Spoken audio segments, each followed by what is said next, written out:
नमस्कार दोस्तों। कहा गया है कि ख्वाहिशों का काफिला भी अजीब होता है गालिब। ख्वाहिशों का काफिला भी अजीब होता है गालिब। अक्सर वहीं से गुजरता है जहाँ रास्ता नहीं होता।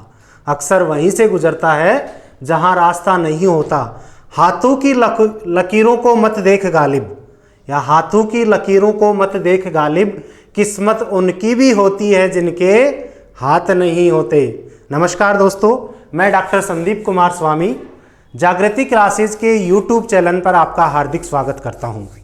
नमस्कार। जैसा कि आपको सर्वविदित है, जैसा कि कई बच्चे पहचान गए होंगे, मैं आज आपको जो हमारे रीट में, जो हमारे यूपी टेट में, जो हमारे सी टेट में, जो हमारे गुजरात टेट में, जो हमारे हरियाणा टेट में, जितने भी स्टेट एलिजिबिलिटी के जितने भी टेस्ट होते हैं टीचर्स के लिए, उनमें जो सबसे महत्वपूर्ण पार्ट है, सबसे मोस्ट इम्पोर्टेंट जो पार्ट है, जिससे अक्सर बच्चे घबराते हैं, देखते नाम सुनते ही ऐसा लगता है जैसे पता नहीं क्या हो गया। कई बच्चों को तो सपने में भी वही दिखने लग जाता है। मैं आज आपको मेन जो हमारा रीट का, मेन जो हमारा टीचर्स एलिजिबिलिटी टेस्ट का जो मेन स्तंभ होता है, जिसको हम बोलते हैं साइकोलॉजी, जिसको हम बोलते हैं चाइल्ड डेवलपमेंट एंड पेडागोजी, जिसको हम बोलते हैं एजुकेशनल साइकोलॉजी, डिफरेंट नामों से हम इसको पुकारते हैं। आज मैं आपको साइकोलॉजी का इंट्रोडक्शन जो पार्ट होता है उसके बारे में बताऊंगा। इन सब बातों को डिस्कस करने से पहले मैं आपको बताता हूं कि हमारे राजस्थान का जो टीचर्स एलिजिबिलिटी टेस्ट होता है, जिसको हम आर टेट या रीट बोलते हैं, उसका मुख्य रूप से सिलेबस क्या है, उसका मुख्य रूप से उसके अंतर्गत मनोविज्ञान के अंतर्गत आता क्या क्या है। तो देखो, आर टेट के अंतर्गत हमारे सिलेबस के कुल मिलाकर के 5 यूनिट हैं। कितने यूनिट हैं? 5 यूनिट। पहला जो हमारा यूनिट है, पहले यूनिट का नाम है हमारा बाल विकास। क्या नाम है? पहले यूनिट का नाम है बाल विकास। अगर हम लोग बात करें बाल विकास की, ये जिसको हम इंग्लिश में बोलते हैं चाइल्ड डेवलपमेंट, बाल विकास के अंतर्गत सबसे पहला जो हमारा पार्ट आता है वो आता है वृद्धि एवं विकास, जिसको हम इंग्लिश में बोलते हैं ग्रोथ एवं डेवलपमेंट, वृद्धि एवं विकास। बालक की वृद्धि कैसे होती है, बालक का विकास कैसे होता है, वृद्धि एवं विकास एक कॉन्सेप्ट है या अलग अलग कॉन्सेप्ट हैं, कितना अंतर है इसमें और क्या इनकी परिभाषा है, क्या इनका अर्थ है, ये हम इसमें पढ़ेंगे। अगर हम वृद्धि एवं विकास की बात करें तो वृद्धि एवं विकास के जो सब पार्ट है हमारे, इसके अंतर्गत जो सब पार्ट है वो कौन कौन से सब पार्ट आएंगे। सबसे पहला इंपॉर्टेंट पार्ट आएगा वृद्धि एवं विकास को प्रभावित करने वाले कारक। मोस्ट इंपॉर्टेंट क्या आएगा? कारक, कि वृद्धि एवं विकास को कौन कौन से कारक प्रभावित करते हैं। दूसरा आएगा वृद्धि एवं विकास के नियम ऑब्लिक सिद्धांत कौन कौन से होते हैं। दूसरा कौन सा आएगा? वृद्धि एवं विकास के नियम कौन कौन से होते हैं, वृद्धि एवं विकास के सिद्धांत कौन कौन से होते हैं, वो इसका दूसरा सब पार्ट आएगा। तीसरा पार्ट आएगा वृद्धि एवं विकास की प्रमुख अवस्थाएं कौन कौन सी होती है। तीसरा पार्ट हमारा कौन सा आएगा? अवस्थाएं। वृद्धि एवं विकास की प्रमुख अवस्थाएं कौन कौन सी होती है। अवस्थाओं के अंतर्गत हम लोगों ने अवस्थाओं को 2 भागों में बांटा है कि बालक की जो वृद्धि एवं विकास की अवस्थाएं होती हैं उनको 2 भागों में बांटा गया है। पहला, जन्म से पूर्व का विकास, कि बालक का जन्म से पूर्व किस प्रकार से विकास होता है, जिसको हम बोलते हैं प्री नेटल डेवलपमेंट। और दूसरा होता है जन्म के बाद का विकास, पोस्ट नेटल डेवलपमेंट, जन्म के बाद का विकास, जिसमें मुख्य रूप से हम लोग शैशव अवस्था, बाल्यावस्था, किशोर अवस्था, प्रौढ़ावस्था, वृद्धावस्था पढ़ेंगे। तो ये हो गई हमारा तीसरा कौन सा पार्ट हो गया? अवस्थाएं। इसी के अंतर्गत जो हमारा चौथा पार्ट आता है चौथा पार्ट आता है वृद्धि एवं विकास के मनोवैज्ञानिक सिद्धांत। कौन क्या आता है? वृद्धि एवं विकास के मनोवैज्ञानिक सिद्धांत। कि वृद्धि एवं विकास के बारे में किन किन मनोवैज्ञानिकों ने अपने सिद्धांत दिए हैं। उन्होंने क्या कहा है कि बालक 3 साल की अवस्था में क्या करता है, 4 साल की अवस्था में उसमें क्या अंतर आएंगे। सिगमंड फ्राइड ने बालक के बारे में क्या कहा है, एरिक्सन ने क्या कहा है, ये इसके अंतर्गत हम लोग पढ़ेंगे। मुख्य रूप से इसमें हम पढ़ेंगे किस किस को, मैं थोड़ा सा आपको जो सब पार्ट है इसके थोड़ा सा डिस्क्राइब करके बता रहा हूं, थोड़ा सा डिटेल में बता रहा हूं, थोड़ा सा समझने की कोशिश कीजिए आप। देखिए मनोवैज्ञानिक विकास में सबसे पहला हमारा मोस्ट इंपॉर्टेंट आता है सिगमंड फ्राइड। क्या आता है? सिगमंड फ्राइड, जिसने बालक के विकास का मनोविश्लेषणात्मक psychoanalytic theory of child development दी थी। कहा था हमारे भारतीय मनोवैज्ञानिकों ने तो सिगमंड फ्राइड को डर्टी माइंडेड की संज्ञा दी थी कि गंदे दिमाग का मनोवैज्ञानिक। तो हम पहला पढ़ेंगे इसमें सिगमंड फ्राइड। दूसरा हम इसमें मोस्ट इंपॉर्टेंट पढ़ेंगे एरिक्सन, जिसने बालक के विकास का मनोसामाजिक सिद्धांत दिया था। सिगमंड फ्राइड ने कौन सा दिया था? सिगमंड फ्राइड ने दिया था मनोविश्लेषणात्मक, थोड़ा सा अंतर ध्यान रखना है। इसने दिया था साइको एनालिटिक, और हमारे एरिक्सन ने कौन सा दिया था? एरिक्सन ने दिया था मनोसामाजिक, साइको सोशियल थ्योरी, मनोसामाजिक सिद्धांत। तीसरा इसके अंतर्गत हम लोग पढ़ेंगे जिसके नाम से बच्चों को डर लगता है, लगभग पेपर में उससे संबंधित 2 क्वेश्चन कन्फर्म आते हैं, और लगभग जिसके बारे में गाइडों में नहीं मिलता, लगभग जिसके बारे में कोचिंग सेंटर वाले पढ़ाने के लिए डरते हैं। आप जितने भी बड़े कहते ना कि हाथी के दांत खाने के और दिखाने के और, नाम बड़ा सुना होगा उनका आपने, परंतु इस तीसरे वाले टॉपिक को पढ़ाने से बड़ा डरते हैं। इंपॉर्टेंट कौन सा आता है? हमारे जीन पियाजे। तीसरा हमारा आता है जीन पियाजे। जीन पियाजे ने बालक के विकास का संज्ञानात्मक कोग्निटिव डेवलपमेंट थ्योरी दी थी इन्होंने, कि बालक का विकास किस प्रकार से होता है, और इसके संबंध में कौन सी थ्योरी दी थी? संज्ञानात्मक विकास का सिद्धांत। तो तीसरा कौन सा पढ़ेंगे बेटा हम लोग? जीन पियाजे का संज्ञानात्मक विकास का सिद्धांत। चौथा जो हमारा इसमें जीन पियाजे के बाद में जो आता है, इसके अंतर्गत हम लोग पढ़ेंगे कोहलबर्ग। कोहलबर्ग का नैतिक विकास का सिद्धांत। सुनी होगी ना कहानी कि कोहलबर्ग की पत्नी बीमार हो गई थी और बीमार पत्नी को बचाने के लिए वो हॉस्पिटल लेके गया था।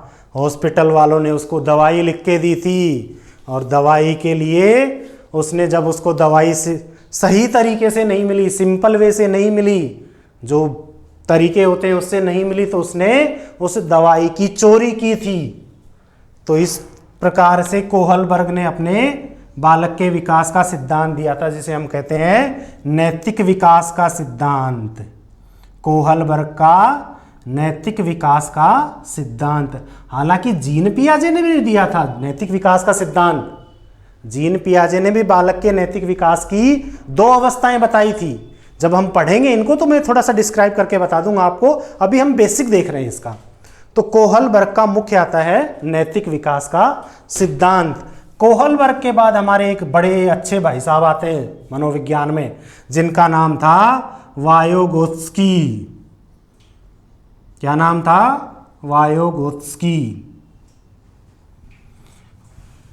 इसके बाद हम लोग पढ़ेंगे वायोगोत्स्की का सामाजिक सांस्कृतिक विकास का सिद्धांत।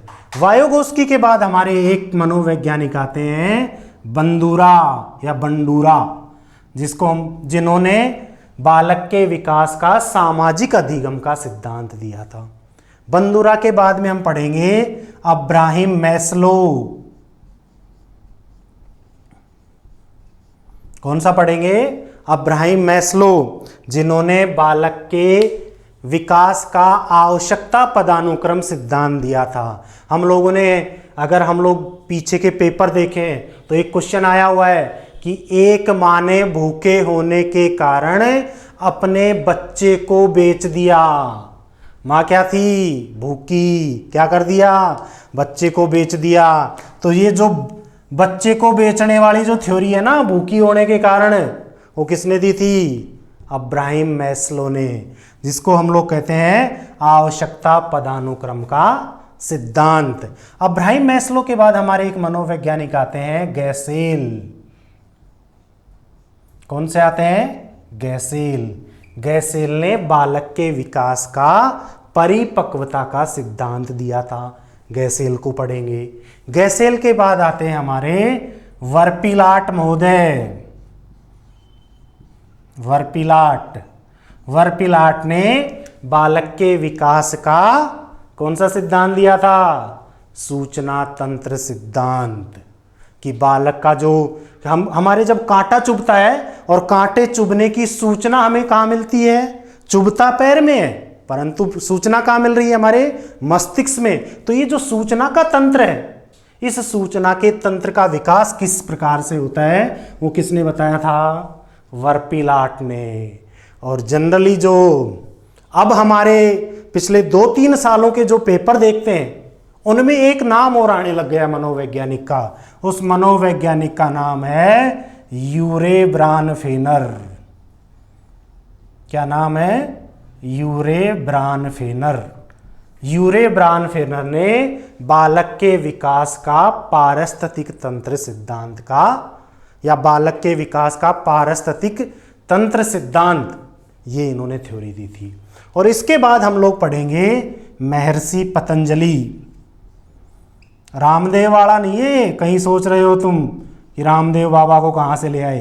ये रामदेव वाला पतंजलि नहीं है, ये हमारे पुराने, जिन्होंने योग दर्शन की स्थापना की थी, महर्षि पतंजलि का सर्वांगीण विकास का भारतीय योग सिद्धांत पढ़ेंगे।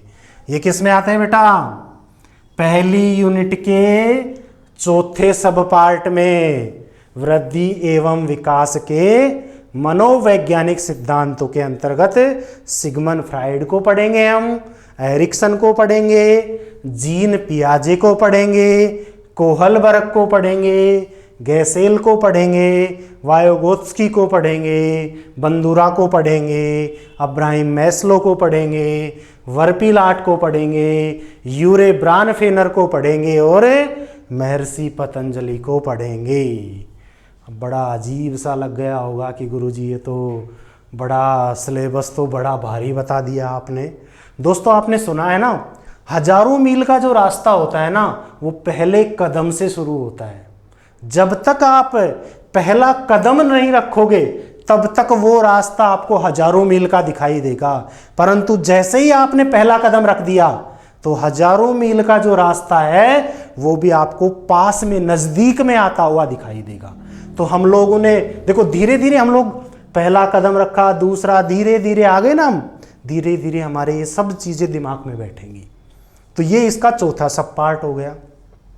इसके बाद फर्स्ट यूनिट का जो हमारा मेन टॉपिक है बाल विकास। बाल विकास का नेक्स्ट इसमें टॉपिक आता है कि वृद्धि एवं विकास को, या वृद्धि एवं विकास के अंतर्गत परिवार व विद्यालय किस प्रकार से प्रभावित करते हैं। वृद्धि एवं विकास को प्रभावित करने वाले कारकों के कोष्टक में लिख रखा है विशेष संदर्भ में परिवार व विद्यालय। तो बालक के विकास को परिवार किस प्रकार से प्रभावित करता है, ये पढ़ेंगे। और इसका परिवार को प्रभावित करने वाले कारक को मनोवैज्ञानिकों ने और समाजशास्त्रियों ने, सोशोलॉजिस्ट, जो हमारे सोशोलॉजिस्ट हैं और जो हमारे साइकोलॉजिस्ट हैं, उन्होंने एक टर्म्स दिए हैं, उन्होंने एक शब्द दिया है और उस शब्द का नाम है समाजीकरण, सोशलाइजेशन। तो इसका कौन सा पार्ट हो जाएगा? ये परिवार को हम किस में समझेंगे? समाजीकरण में। और दूसरा विद्यालय को हम लोग समझेंगे जब हमारी 5वीं यूनिट में पेडालॉजी वाला पार्ट आएगा कि बालक के विकास को विद्यालय किस प्रकार से प्रभावित करता है। क्लियर है? फर्स्ट यूनिट का जो हमारा लास्ट टॉपिक आता है, फर्स्ट यूनिट का हमारा लास्ट टॉपिक है आनुवंशिकता,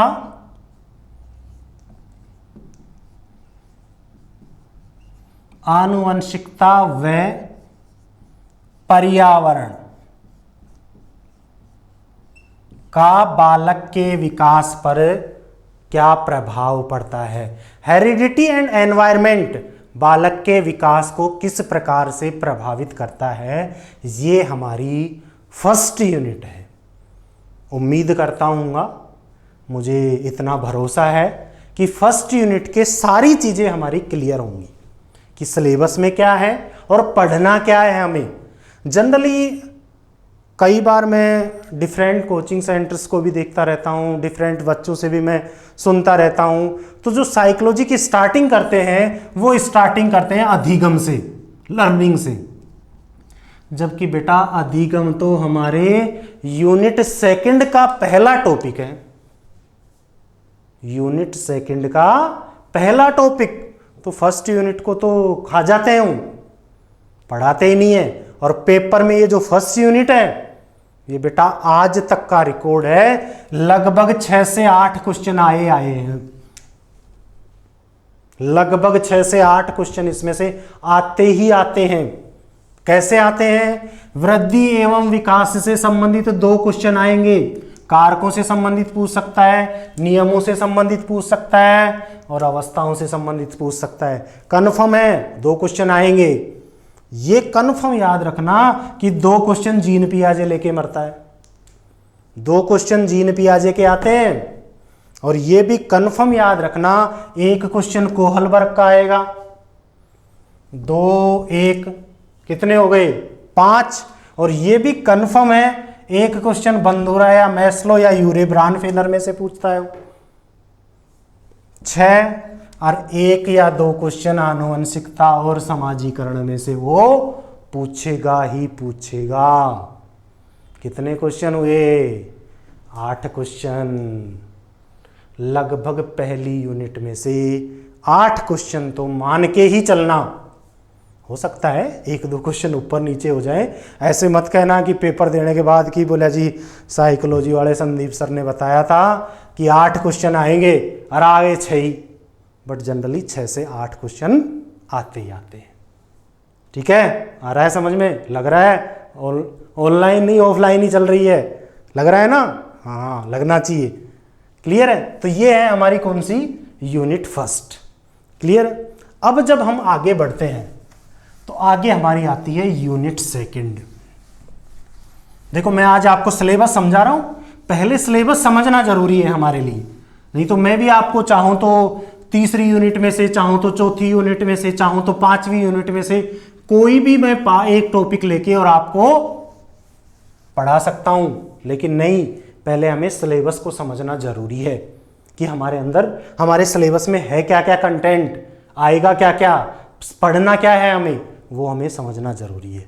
अब आता है हमारा यूनिट सेकंड। अगर हम लोग बात करें बेटा यूनिट सेकंड की, तो यूनिट सेकंड के जो मोस्ट इंपॉर्टेंट टॉपिक है, पहला हमारा टॉपिक होता है अधिगम। हाँ, लग गया पता, सबसे फेवरेट टॉपिक आ गया तुम्हारा। करत करत अभ्यास के जड़ मत होत सुजान, रसरी आवत जात है सिल पर परत निशान। समझ गए होगे ना कि बार बार अभ्यास करने से हमें सफलता अवश्य मिलती है। किसमें पढ़ेंगे? अधिगम में। बालक सीखता कैसे है। पहला टॉपिक कौन सा आएगा यूनिट सेकंड में? अधिगम। अधिगम के अंतर्गत हम इसकी संकल्पना पढ़ेंगे, अधिगम को प्रभावित करने वाले कारक कौन कौन से होते हैं, अधिगम वक्र कौन कौन से होते हैं, अधिगम के सिद्धांत, वही थोंडोइक वाला, समझ गए, वो बिल्ली वाला, उछल कूद वाला, बिल्ली को कर दिया बंद और खुद हो गया गायब। बिल्ली बोली कि मैं तो अंदर मरूंगी, तो बिल्ली क्या करने लग गई? उछल कूद करने लग गई। उद्दीपक को देखते ही, बाहर भोजन को देखते ही बिल्ली क्या करने लग गई? प्रतिक्रिया करने लग गई, वो वाला सिद्धांत। फिर वही कुत्ते वाला, दिखा दिया खाना, पहले ही बेचारे को आ गई लार, और चालाक निकला और दिया नहीं खाना, फिर भी वो लार टपकती रही। तो इसके अंतर्गत हम लोग थोंडाइक के सिद्धांत, पावलोव का सिद्धांत, स्किनर का सिद्धांत, हल का सिद्धांत, टोलमैन का सिद्धांत, कोहल उसका जो हमारे वर्दीमर हैं उनका सिद्धांत, जो हमारे गैने हैं उनका सिद्धांत, ये पढ़ेंगे हम।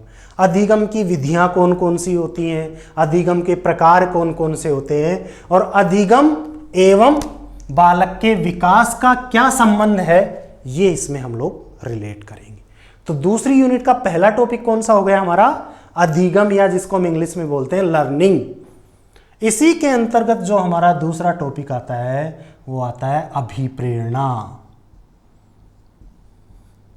प्रेरणा नहीं है ये पड़ोस वाली, ये है अभिप्रेरणा, मोटिवेशन, कि बालक काम क्यों करता है। मोटिवेट होते हैं ना हम टीचर क्यों बनना चाहते हैं, है ना कुछ मोटिवेशन। फोकट की नौकरी, 9 से 5, घर पे रहो, बढ़िया तनख्वाह, और साल में 365 दिन में से 150 दिन तो छुट्टी। मोटिवेट होते हैं ना हम कुछ ना कुछ करने के लिए। तो वो पार्ट हम किस में पढ़ेंगे, अभिप्रेरणा वाले में। तो यूनिट सेकंड के जो मोस्ट इंपॉर्टेंट टॉपिक है हमारे हैं अधिगम एवं अभिप्रेरणा। क्लियर है। इसके बाद आती है हमारी यूनिट थर्ड। यूनिट थर्ड, देखो यूनिट थर्ड का सबसे पहला टॉपिक होता है व्यक्तित्व, पर्सनालिटी।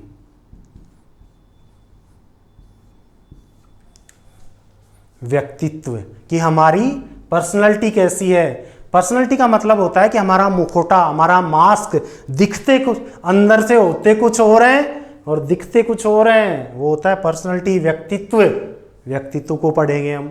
व्यक्तित्व के बाद हमारा एक इंपॉर्टेंट टॉपिक आता है बुद्धि, इंटेलिजेंस। दूसरा टॉपिक कौन सा आता है, इंटेलिजेंस या बुद्धि। तीसरा हमारा टॉपिक आता है इसी के अंतर्गत, हमारा हो गया सेकंड यूनिट में अधिगम, दूसरा हमारा हो गया अभिप्रेरणा, तीसरे यूनिट में हमारा हो गया व्यक्तित्व, और दूसरा हमारा हो गया बुद्धि। बुद्धि के बाद में हमारा टॉपिक आएगा समायोजन, एडजस्टमेंट। क्लियर है। यूनिट 4 आती है हमारी। यूनिट 4 में हम लोग पहला जो टॉपिक पढ़ेंगे वो पढ़ेंगे विविध प्रकार के बालक या विविध प्रकार के अधिगमकर्ता,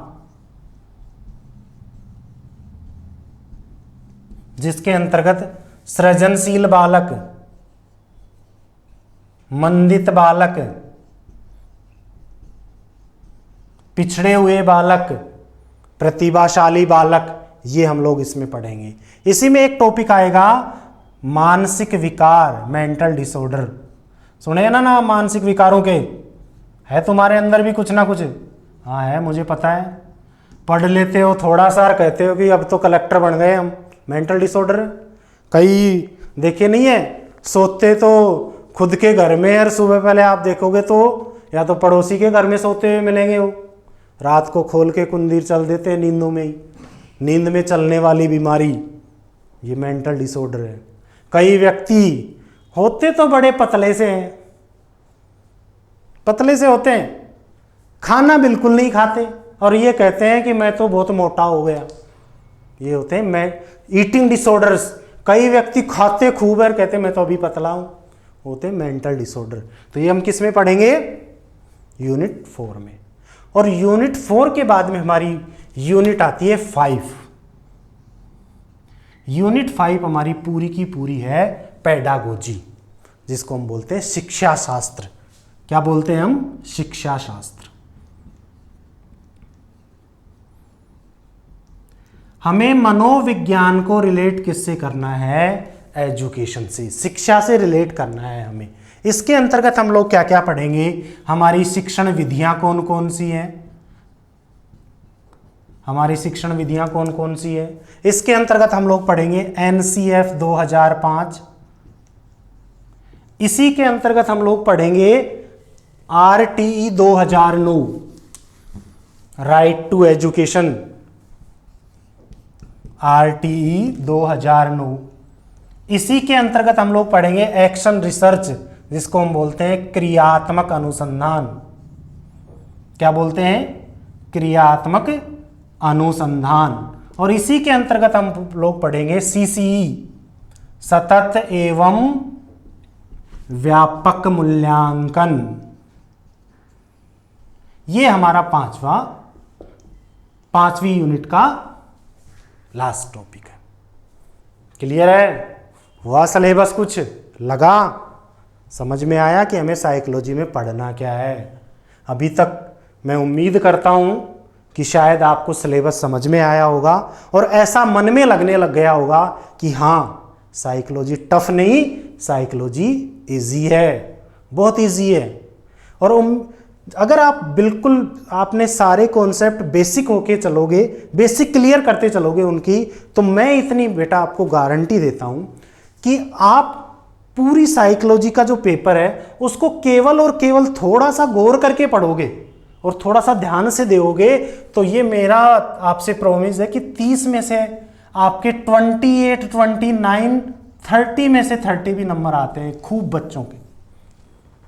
बच्चों के आते हैं।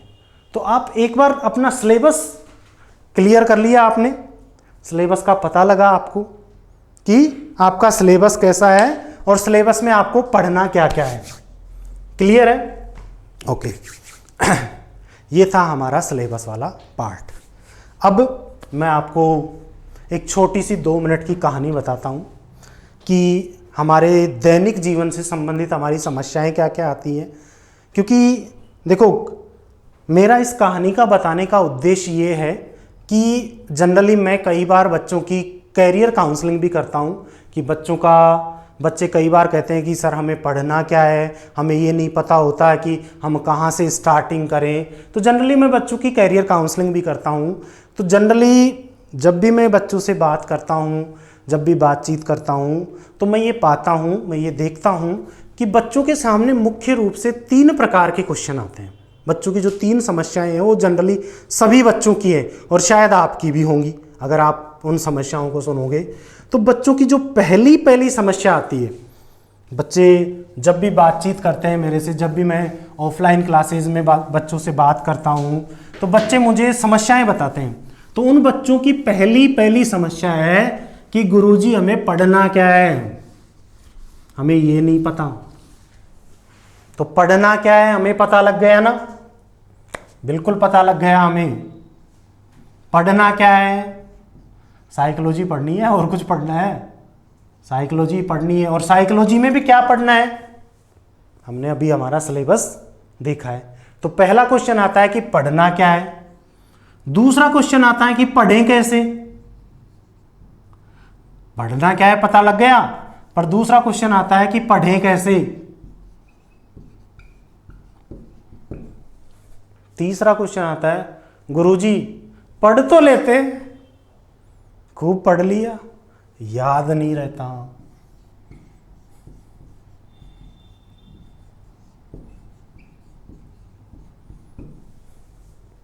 और इन 3 क्वेश्चन का जो बेस है, ये जो 3 क्वेश्चन है, इनके जो उत्पत्ति का आधार है वो एक हमारा कथन है।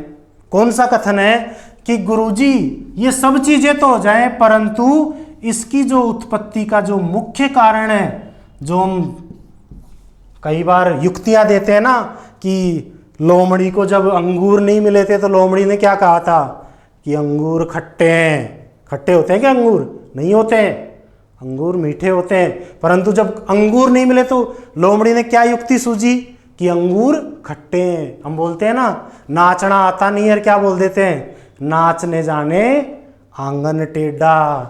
पेपर में लिख के कुछ नहीं आए, जब रिजल्ट आया तो हमें रिजल्ट मिला 0। सो हम फिर गाली देते हैं ना कि साले मास्टर ने, में जो मेरा एग्जामिनर जो था उसने पेपर सही तरीके से चेक नहीं किया या आउट ऑफ सिलेबस आया है। तो इस तरह की हम युक्ति देते हैं, इस तरह के हम कथन देते हैं, स्टेटमेंट देते हैं हमारे, जिसे हम बोलते हैं डिफेंस मैकेनिज्म। वो नेक्स्ट जब हम समायोजन वाला पार्ट पढ़ेंगे उसमें करेंगे उसको हम। तो इन 3 क्वेश्चनों की जो उत्पत्ति होती है वो एक कथन से होती है। कौन सा कथन है? कि गुरुजी टाइम नहीं मिलता मुझे, जैसे कि वो इस दुनिया का सबसे बिजी इंसान हो। गुरुजी मेरे को टाइम नहीं मिलता, जैसे कि वो इस दुनिया का क्या हो? सबसे बिजी इंसान। तो इन सब चीज़ों के बारे में मैं आपको एक कहानी सुनाता हूँ, ज़्यादा बड़ी नहीं है, पढ़ाऊँगा मैं, ऐसा नहीं है कि कहानी ही सुना दूँगा, बट तुम्हारे काम के लिए है। कहानी क्या है कि एक हमारे बड़े सज्जन व्यक्ति होते हैं, जंगल के किनारे, नदी के किनारे उनका बढ़िया झोंपड़ी होती है और नदी के किनारे वो झोंपड़ी में रहते हैं। डेली वो उठ करके नदी के किनारे से जंगल में दैनिक कामों से निवृत्त होके और शहर में काम करने के लिए जाते हैं। ये रूटीन चलता रहता है उसका। एक दिन वो जब दैनिक कामों से निवृत्त होने के लिए जंगल में पहुंचे तो उस दौरान जंगल में एक नदी थी जहाँ पे वो नहाते धोते थे, अपने दैनिक कामों से निवृत्त होते थे। तो उस नदी के किनारे जैसे ही वो पहुंचे नहाने के लिए, और उस नदी में ज्वार भाटा आ रहा था। तो अगर आप ये सोचते हो गुरुजी नदी में ज्वार भाटा नहीं आता है, तो वहां नहीं पहुंचना है आपको कहानी को समझना है कि नदी में क्या आ रहा था? ज्वार भाटा आ रहा था। एक झील थी, एक समुद्र था, छोटा सा झील का स्थान था, छोटा सा पानी का खड्डा भरा हुआ था। उस पानी के खड्डे में या उस झील में या उस समुद्र में ज्वार भाटा आ रहा था। जानते हैं ना ज्वार भाटा क्या होता है? लहरों का उठना और शांत होना। तो अब इन 3 क्वेश्चनों में से अब हमारे पास हमारा ऑप्शन आ गया, वही उत्पत्ति आ गई। अब हमें दैनिक कामों से निवृत्त होना है, परंतु हमारे सामने समस्या क्या आ गई? ज्वार भाटा आ रहा है। ये हमारी समस्या आ गई। अब ज्वार भाटे के आने से हमारे मन में क्वेश्चन उठ गए। क्या उठ गए? पहला क्वेश्चन उठा कि कौन देखेगा, नहाता ही नहीं हूं मैं, तो क्यों नहा के जाऊं मेकअप करके। वो करते हैं ना हम लोग सर्दियों में कई बार, हाँ सुबह पहले लेट उठे और सर्दियों में कई बार हम लोग मेकअप करके आते हैं ना। तो पहला वाला तो ऑप्शन आया कौन सा? कि नहाता ही नहीं हूं मैं, मेकअप करके चला जाता हूं। और दूसरा उसके मन में क्वेश्चन आया कि मैं थोड़ी देर वेट कर लेता हूं,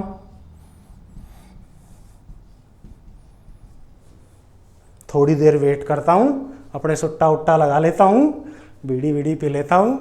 502 का बंडल लेके चलता था वो साथ में, सोचा कि मैं थोड़ी देर वेट कर लेता हूं और हो सकता है ये ज्वार भाटा रुक जाए। तो उसके मन में इस 2 तरह के क्वेश्चन आए, इस 2 तरह के स्टेटमेंट आए, उत्पत्ति हुई मन में। तो उसने इस दूसरे वाले ऑप्शन को चुना कि मैं थोड़ी देर वेट कर लेता हूं। बैठा रहा, 1 घंटे बैठा, 2 घंटे बैठा, 3 घंटे बैठा, 4 घंटे बैठा, परंतु ज्वार भाटा रुकने का नाम नहीं ले रहा था। क्या नहीं कर रहा था? ज्वार भाटा रुक नहीं रहा था।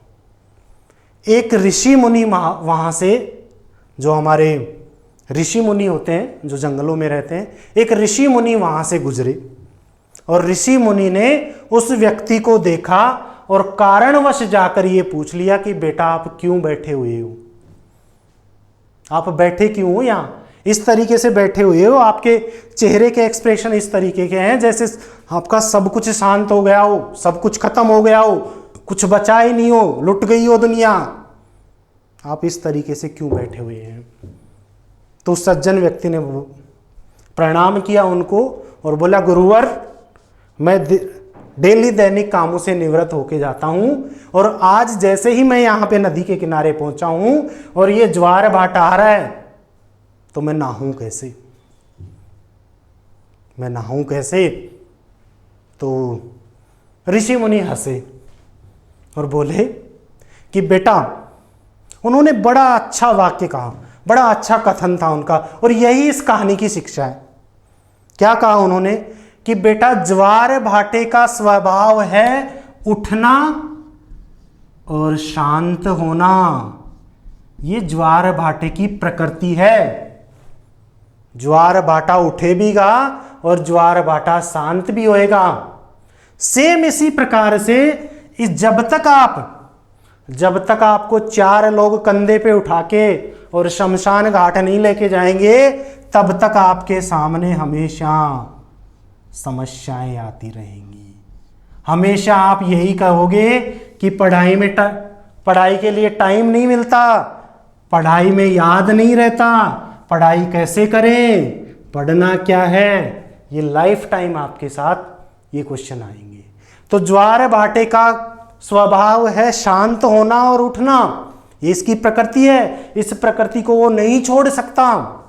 जब तक आप जिंदा रहोगे तब तक आप कभी भी ये नहीं कहोगे कि मेरे पास टाइम है, कभी नहीं कहोगे आप।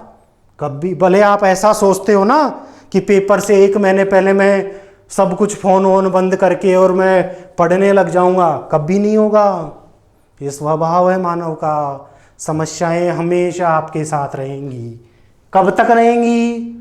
जब तक 4 व्यक्ति नहीं लेके जाते। और इससे भी बड़ी, इस भारतीय कल्चर में तो और भी बड़ा ट्रेंड है, आपको ताज्जुब होगा कि उस बेचारे 4 व्यक्ति उठा के लेके चले जाते हैं, फिर भी पीछे वाले समस्याएं करते हैं कि मेरा तो जो बेटा था वो पितर बन गया, फिर भी समस्याएं क्रिएट होती। हमेशा समस्याएं चलती रहती है। तो जीवन की समस्याएं कभी भी शांत नहीं होंगी। तो इसी प्रकार किसका काम है, किसका स्वभाव है? ज्वार भाटे का स्वभाव है उठना और शांत होना। अब उठना और शांत होना जब उसका स्वभाव है तो हमें काम कैसे करना है, हमें नहाना कैसे? भाई हमारा मेन मकसद क्या है, हमारा उद्देश्य क्या है? नहाना। उस सज्जन व्यक्ति का उद्देश्य क्या था? नहाना। तो हमारा उद्देश्य क्या हो गया? नहाना कैसे? तो उस ऋषि मुनि ने ये कहा कि बेटा जैसे ही ये ज्वार भाटा उठे, जैसे ही ज्वार भाटा उठे और जैसे ही ज्वार भाटा शांत हो, तो शांत होते समय तो आपको डुबकी लेनी है। शांत होता है नीचे जाता है ना, तो क्या ले लेनी है? डुबकी लेनी है। और जैसे ही वो शांत होने के बाद में वापस बाहर आए, आपको बाहर निकलना है। देखो बड़ी अच्छी बात कही ना। ज्वार भाटे ने भी अपना स्वभाव नहीं छोड़ा और व्यक्ति ने भी अपना क्या काम कर लिया? नहाने वाला काम कर लिया। तो जीवन में हमेशा समस्याएं रहेंगी। कभी भी ये नहीं बोलोगे कि टाइम नहीं मिलता।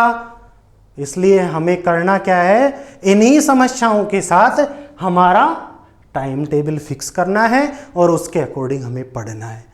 पढ़ना क्या है मैंने बता दिया आपको।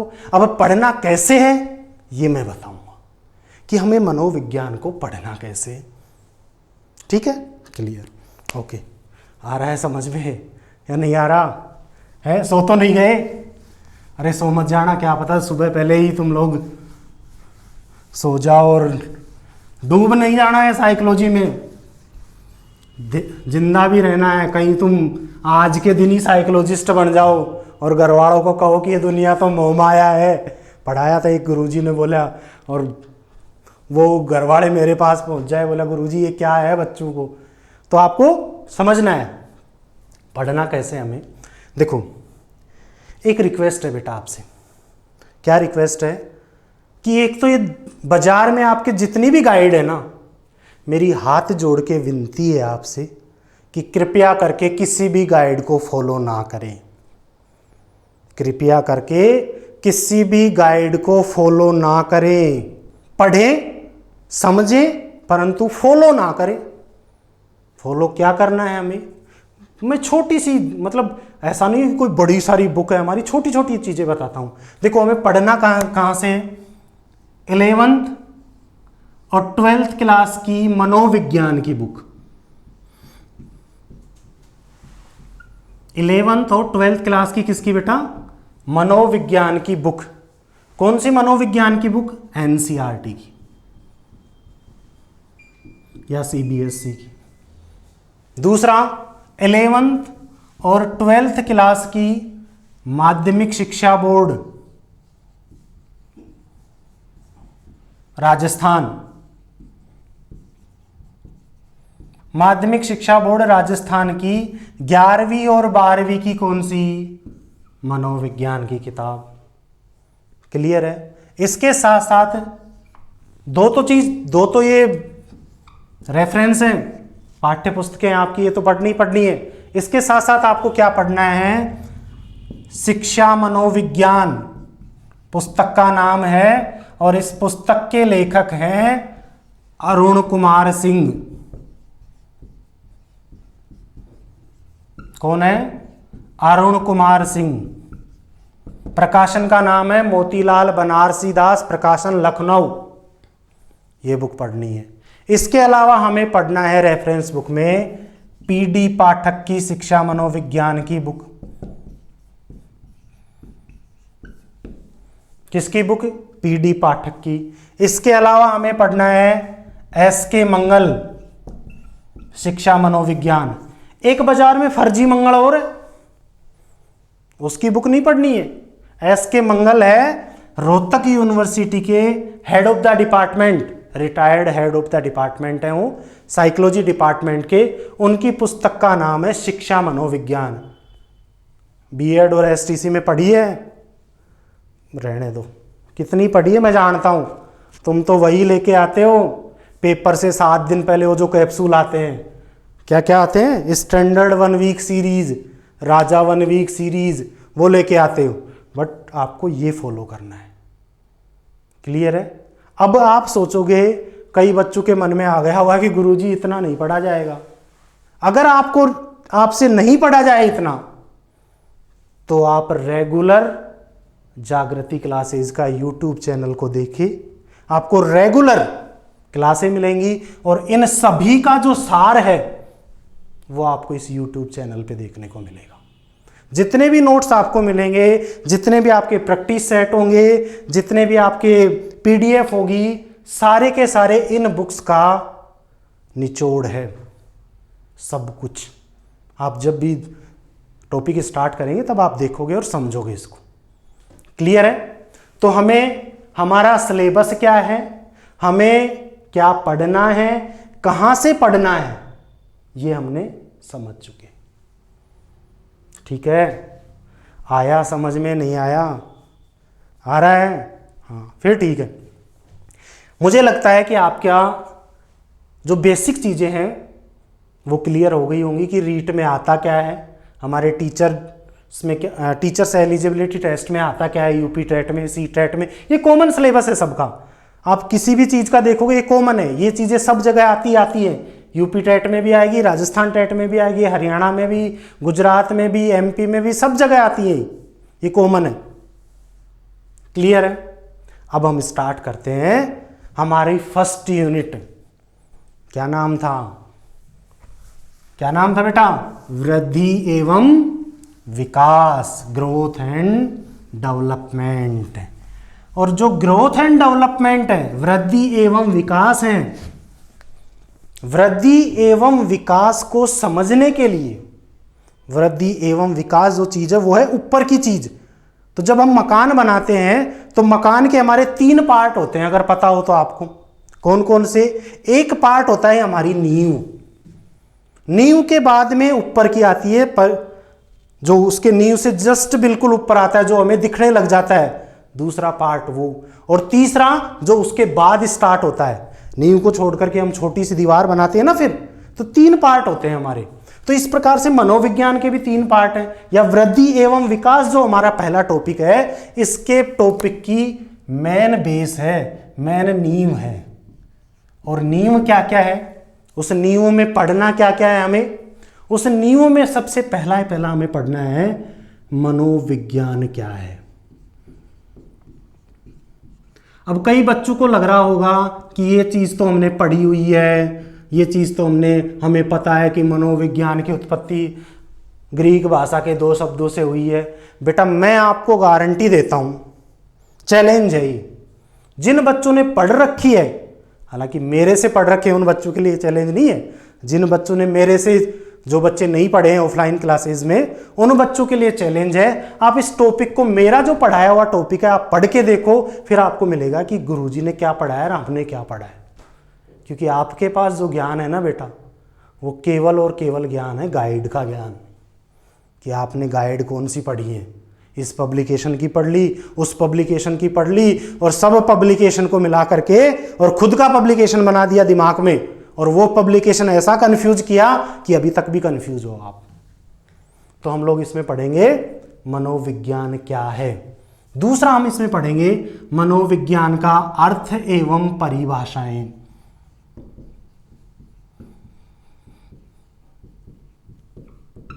दूसरा कौन सा पार्ट आएगा हमारा? अर्थ एवं परिभाषाएं, इसकी मीनिंग एंड डेफिनेशन क्या है। तीसरा हमारा पार्ट आएगा मनोविज्ञान का इतिहास, हिस्ट्री ऑफ साइकोलॉजी। और इस इतिहास को भी हम दो संदर्भों में पढ़ेंगे। एक संदर्भ है हमारा विश्व का इतिहास, या विश्व में मनोविज्ञान का विकास कैसे हुआ था, वर्ल्ड लेवल पे साइकोलॉजी का डेवलपमेंट कैसे हुआ था। और दूसरा हम पढ़ेंगे भारत में मनोविज्ञान का विकास कैसे हुआ था। क्लियर है? ये दो चीजें हम इसमें पढ़ेंगे। इसी के अंतर्गत चौथा पार्ट आएगा मनोविज्ञान की प्रकृति एवं क्षेत्र, कि मनोविज्ञान की प्रकृति क्या है और मनोविज्ञान का क्षेत्र क्या है, मनोविज्ञान का प्रयोग कहाँ कहाँ किया जाता है, ये हम पढ़ेंगे। और इसी का लास्ट पार्ट जो है वो पढ़ेंगे मनोविज्ञान के विभिन्न संप्रदाय कौन कौन से हैं। ये हमारी नींव के कंटेंट हैं कि हमें पढ़ना क्या है। क्लियर है? आ रहा है समझ में या नहीं आ रहा? आ रहा है ना? तो आज हम स्टार्ट करते हैं। सबसे पहला जो हमारा टॉपिक है मनोविज्ञान क्या है। धीरे धीरे आराम से बेटा नोट्स भी बनाते रहना आप। मैं ज़्यादा स्पीड से नहीं बोल रहा हूँ, मैं आपको कंटेंट को समझाते हुए उसको व्यवहारिक जीवन से अप्लाई करते हुए बता रहा हूँ। तो आप धीरे धीरे पेन कॉपी साथ में रखो, आप नोट्स भी बनाते रहो। जहाँ आपको ऐसा लगे कि मैं आगे तेज जा रहा हूँ तो आप दोबारा से इस वीडियो को रोक करके दोबारा से आप इसको देखें। क्लियर है? तो देखो हमारा स्टार्टिंग होती है, सबसे पहला मनोविज्ञान क्या है। मनोविज्ञान है क्या चीज? ये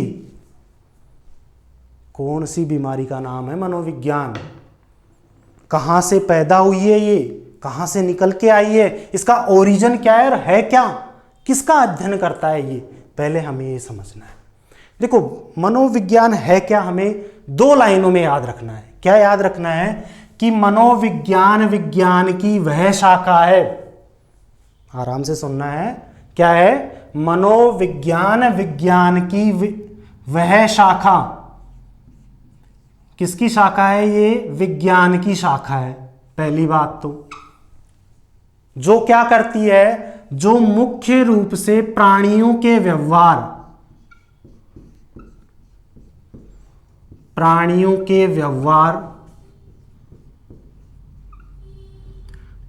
के अंतर्गत कौन कौन सी चीज आएंगी? प्राणियों के अंतर्गत मानव भी आएगा और जीव जंतु व पशु भी आएगा। परंतु किस चीज का केवल ये ध्यान रखना है हमें, ये मोस्ट इंपॉर्टेंट चीज है, व्यवहार, केवल बिहेवियर का। ये किसका अध्ययन कर रही है? प्राणियों के व्यवहार का अध्ययन करना, पहला काम इसका। विज्ञान की वह शाखा जो प्राणियों के व्यवहार का अध्ययन करती है, जो यह अध्ययन करती है कि प्राणी सीखता कैसे है, लर्निंग कैसे करता है, वो प्राणी सीखता कैसे है। वह यह अध्ययन करती है कि प्राणी याद कैसे रखता है,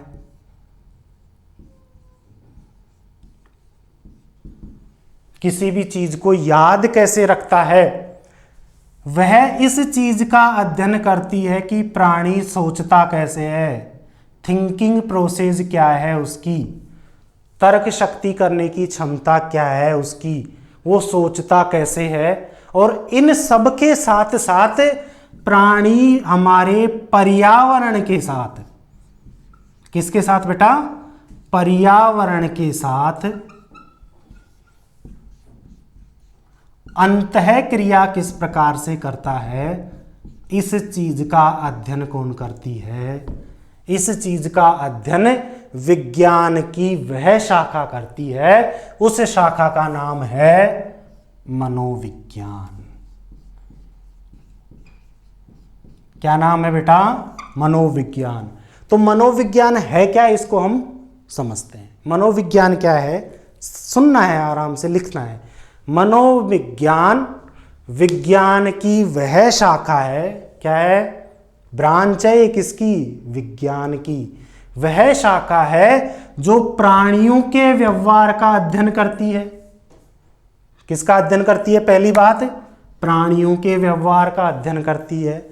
जो यह अध्ययन करती है कि मानव सीखता कैसे है, जो यह अध्ययन करती है कि मानव याद कैसे रखता है, जो यह अध्ययन करती है कि मानव सोचता कैसे है, थिंकिंग प्रोसेस क्या है उसकी, इसका अध्ययन करती है। इसके साथ साथ वह अध्ययन करती है कि मानव पर्यावरण के साथ अंतःक्रिया किस प्रकार से करता है। क्लियर हो गया होगा? अब कई लोग इसको अलग तरीके से समझाते हैं कि मनोविज्ञान आत्मा का विज्ञान है। वो उसका अर्थ है कि मनोविज्ञान को आत्मा का विज्ञान क्यों बोला गया, वो उसकी मीनिंग है। बेसिक हमें समझना है कि मनोविज्ञान है क्या। हमें मीनिंग को नहीं समझना है, हमें उसके प्रस्तावना को समझना है कि मनोविज्ञान बेसिक रूप से है क्या। क्या है? मनोविज्ञान विज्ञान की वह शाखा है जो प्राणियों के व्यवहार का अध्ययन करती है, जो प्राणियों के सीखने संबंधित प्रक्रिया का अध्ययन करती है, प्राणी याद कैसे रखता है उसका अध्ययन करती है, उसके सोचने की क्षमता कैसे होती है, थिंकिंग प्रोसेस कैसे होती है उसका अध्ययन करती है, और प्राणी पर्यावरण के साथ अंतःक्रिया किस प्रकार से करता है इसका अध्ययन कौन करती है? मनोविज्ञान करती है। लगा कुछ आया? बिल्कुल समझना है। ज़्यादा दिमाग में हमें कोई बोझ नहीं डालना है, हमें केवल बेसिक चीज़ों को समझना है। सो तो नहीं गए? हाँ, सोना नहीं है। कई बार जनरली होता है, मेरी क्लास में जनरली बच्चे इतने डूब जाते हैं कि बस जैसे वो होता है ना कि कपिल मुनि के प्रवचन चल रहे हैं, सुनते रहो बस। वैसा काम नहीं करना है, समझना है और लिखना है। क्लियर है? तो मनोविज्ञान क्या है ये हमें पता लग गया। ठीक है। दूसरा हमारा इसमें मोस्ट इंपॉर्टेंट कंटेंट आता है कि मनोविज्ञान का अर्थ एवं परिभाषा क्या है। मनोविज्ञान का अर्थ एवं परिभाषा क्या है? मनोविज्ञान का अर्थ एवं परिभाषा क्या है? देखो, अर्थ को समझते हैं पहले, मीनिंग एंड डेफिनेशन। पहले हम अर्थ को समझते हैं। देखो, अर्थ का मतलब होता है, हालांकि यहाँ तो मैं साइकोलॉजी की स्पेलिंग लिख रखा हूँ, बट बेटा मैं आपको एक मेरा एक्सपीरियंस बताता हूँ कि मैं जब भी पहली क्लास लेता हूँ ऑफलाइन में, तो सबसे पहला ये क्वेश्चन पूछता हूँ कि साइकोलॉजी की मीनिंग क्या है, स्पेलिंग क्या है उसकी। तो कई बच्चे आज तक, जो बच्चे जानते हैं मुझे, जो मेरी क्लासों में ऑफलाइन में बैठते हैं, उन बच्चों को पता है कि हमने कितनों ने सही बताई थी। बच्चों को साइकोलॉजी की स्पेलिंग नहीं आती है। तो साइकोलॉजी की स्पेलिंग है PSYCHOLOGY, जिसको हम हिंदी में बोलते हैं मनोविज्ञान।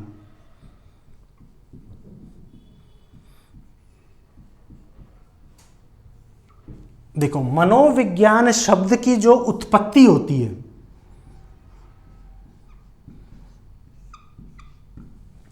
मनोविज्ञान शब्द की जो उत्पत्ति होती है ग्रीक भाषा से। अभी किसी को एडवांस नहीं बढ़ना है, केवल मैं जो लिख रहा हूं केवल उसी को समझना है। मनोविज्ञान शब्द की उत्पत्ति ग्रीक भाषा से हुई है। ग्रीक भाषा के दो शब्द, कितने शब्द? दो शब्द। पहला शब्द है साइकी,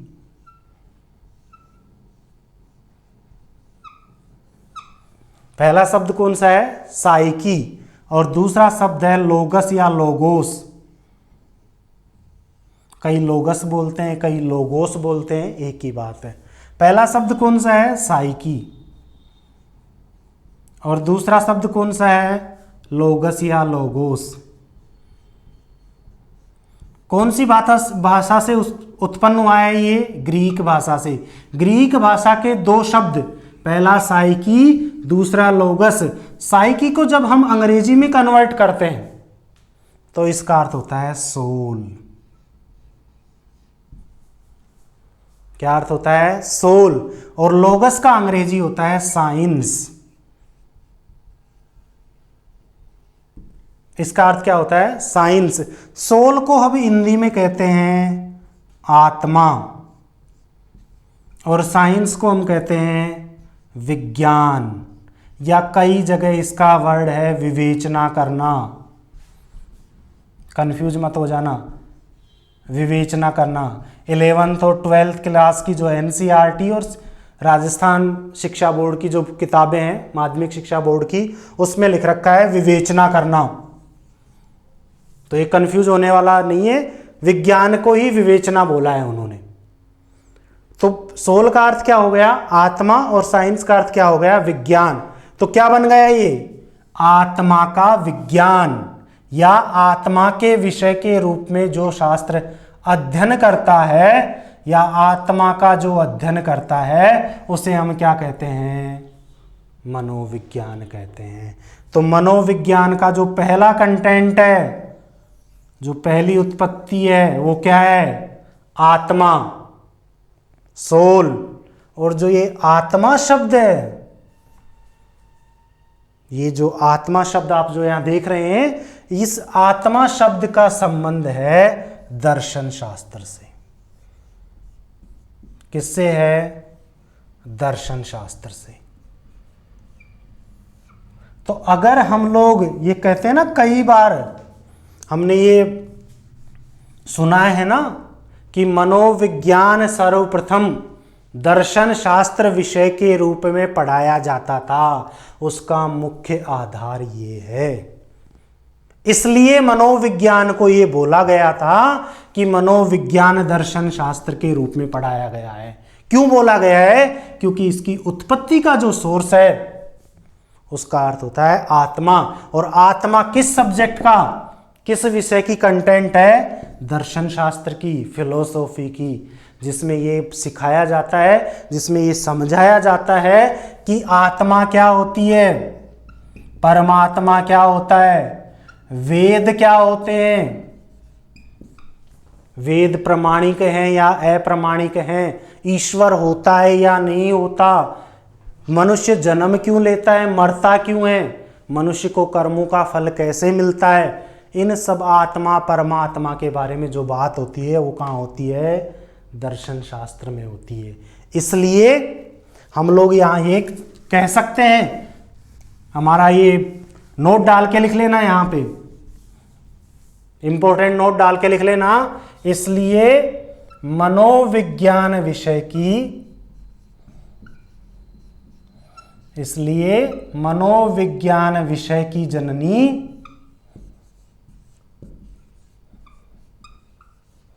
दर्शन शास्त्र है।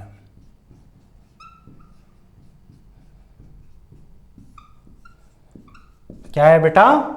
मनोविज्ञान विषय की जो जननी है वो क्या है? दर्शन शास्त्र है। क्लियर है? अब थोड़ा सा हम इसको समझते हैं एक बार। यहां तक लिख लिया होगा आपने? क्लियर है यहां तक? ओके। देखो, अब कई बार हमें यहां पे एक चीज और देखने को मिलती है। ग्रीक भाषा की जगह हमें देखने को मिलेगा लैटिन।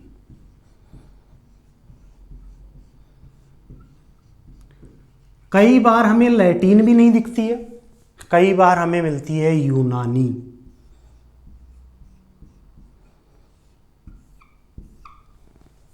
ये 2-3 शब्द और देखने को मिलते हैं। देखो, इनका अर्थ हम समझते हैं होते क्या हैं। ये कई वीडियोस में आपने देखा होगा कि तीनों जो शब्द हैं इनको अलग अलग बताया गया है। हालांकि ये एक ही है, परंतु इनमें डिफरेंस ज़रूर है। क्या डिफरेंस है, क्या अंतर है, वो हम समझते हैं। हमें ये तो पता है कि मनोविज्ञान की मूल उत्पत्ति किससे हुई है? ग्रीक भाषा से हुई है। क्लियर है?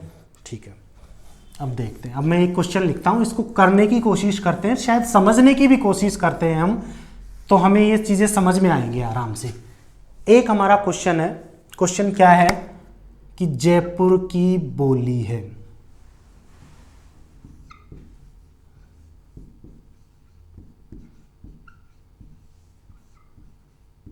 ये हमारा क्वेश्चन है।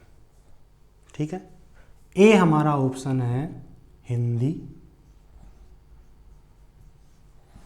बी हमारा ऑप्शन है राजस्थानी, सी हमारा ऑप्शन है ढूढ़ाड़ी, और डी हमारा ऑप्शन है गुजराती।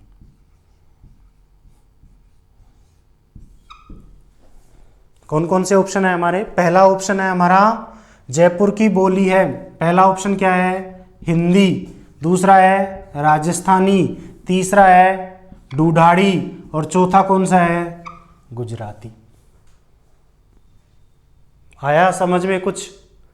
इसको समझते हैं। अब अगर हमारे पास क्वेश्चन ये हो कि जयपुर की बोली है और इसके ऑप्शन हो हिंदी, राजस्थानी, ढूढ़ाड़ी, गुजराती, सबसे क्लोज आंसर क्या होगा इसका? सबसे क्लोज आंसर होगा इसका ढूढ़ाड़ी। क्यों? क्योंकि जो जयपुर की रीजनल लैंग्वेज है, जो देसी बोली है, वो कौन सी है? ढूढ़ाड़ी है। जयपुर की बोली की पहचान किस रूप में होती है? ढूढ़ाड़ी के रूप में होती है। क्लियर है? समझ में आया? अब हमारे पास यही क्वेश्चन है, जयपुर की बोली है, हमारा ऑप्शन है हिंदी, हमारा ऑप्शन है राजस्थानी, और यहां हमारा ऑप्शन चेंज हो जाता है अवधी,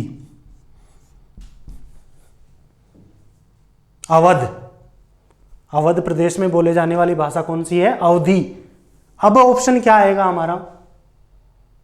थोड़ा सा विचार करो, आराम से विचार करो। अगर इस तरह का क्वेश्चन आता है तो हमारी भाषा कौन सी हो जाएगी? जयपुर की बोली है, जयपुर की पहचान किससे होती है? राजस्थान से होती है, तो यहां की बोली कौन सी हो जाएगी? राजस्थानी।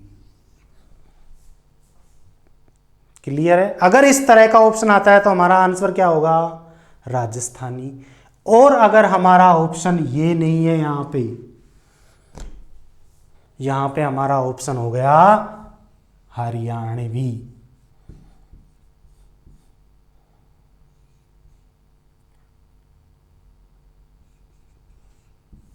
हरियाणवी, तो अब हमारा ऑप्शन क्या होगा बेटा?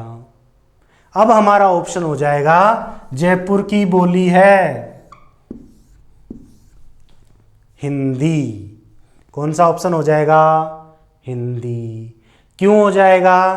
क्योंकि सबसे रीजनल लैंग्वेज, सबसे देसी भाषा ढूढ़ाड़ी, ढूढ़ाड़ी का व्यवस्थित रूप राजस्थानी, और राजस्थानी का व्यवस्थित रूप हिंदी। क्लियर है? अब इसको रखते हैं उसमें।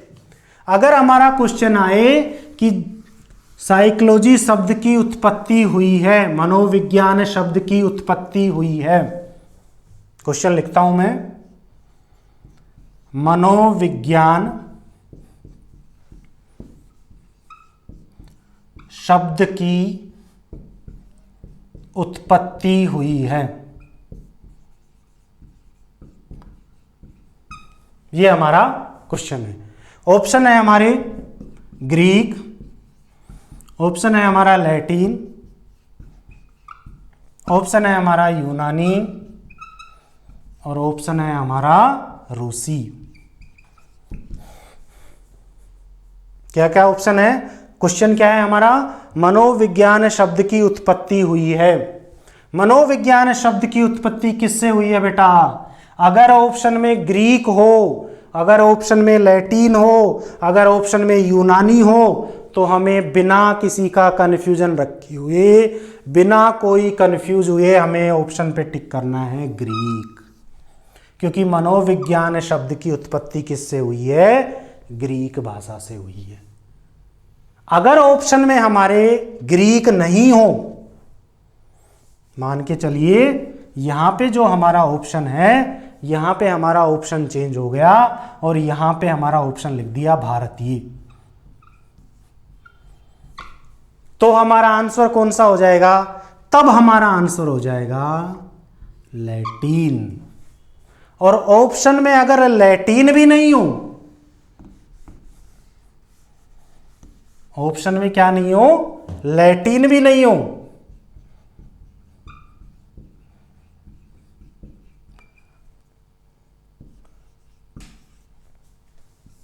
ऑप्शन में पहला ऑप्शन है हमारा भारतीय, दूसरा ऑप्शन यहां पे आ जाए अमेरिकन, तीसरा ऑप्शन आ जाए यूनानी और चौथा ऑप्शन आ जाए रूसी, तब हमें आंसर करना है यूनानी। क्लियर है? आया समझ में? देखो, ग्रीक भाषा का व्यवस्थित रूप कौन सा हो गया? कौन सा हो गया? लैटिन भाषा। और लैटिन भाषा का भी व्यवस्थित रूप कौन सा हो गया? यूनानी भाषा। लैटिन भाषा को ही यूनानी भाषा बोला गया है। तो अगर क्रम पूछा जाए तो ऑप्शन में अगर ग्रीक दे रखा हो तो ग्रीक पे टिक करना है हमें। अगर ऑप्शन में लैटिन दे रखा हो, ग्रीक नहीं दे रखा हो, लैटिन दे रखा हो और यूनानी दे रखा हो, तो हमें लैटिन और यूनानी में से लैटिन पे टिक करना है। और अगर ऑप्शन में ऊपर के दोनों नहीं दे रखे हों तो हमें किस पे टिक करना है? यूनानी पे।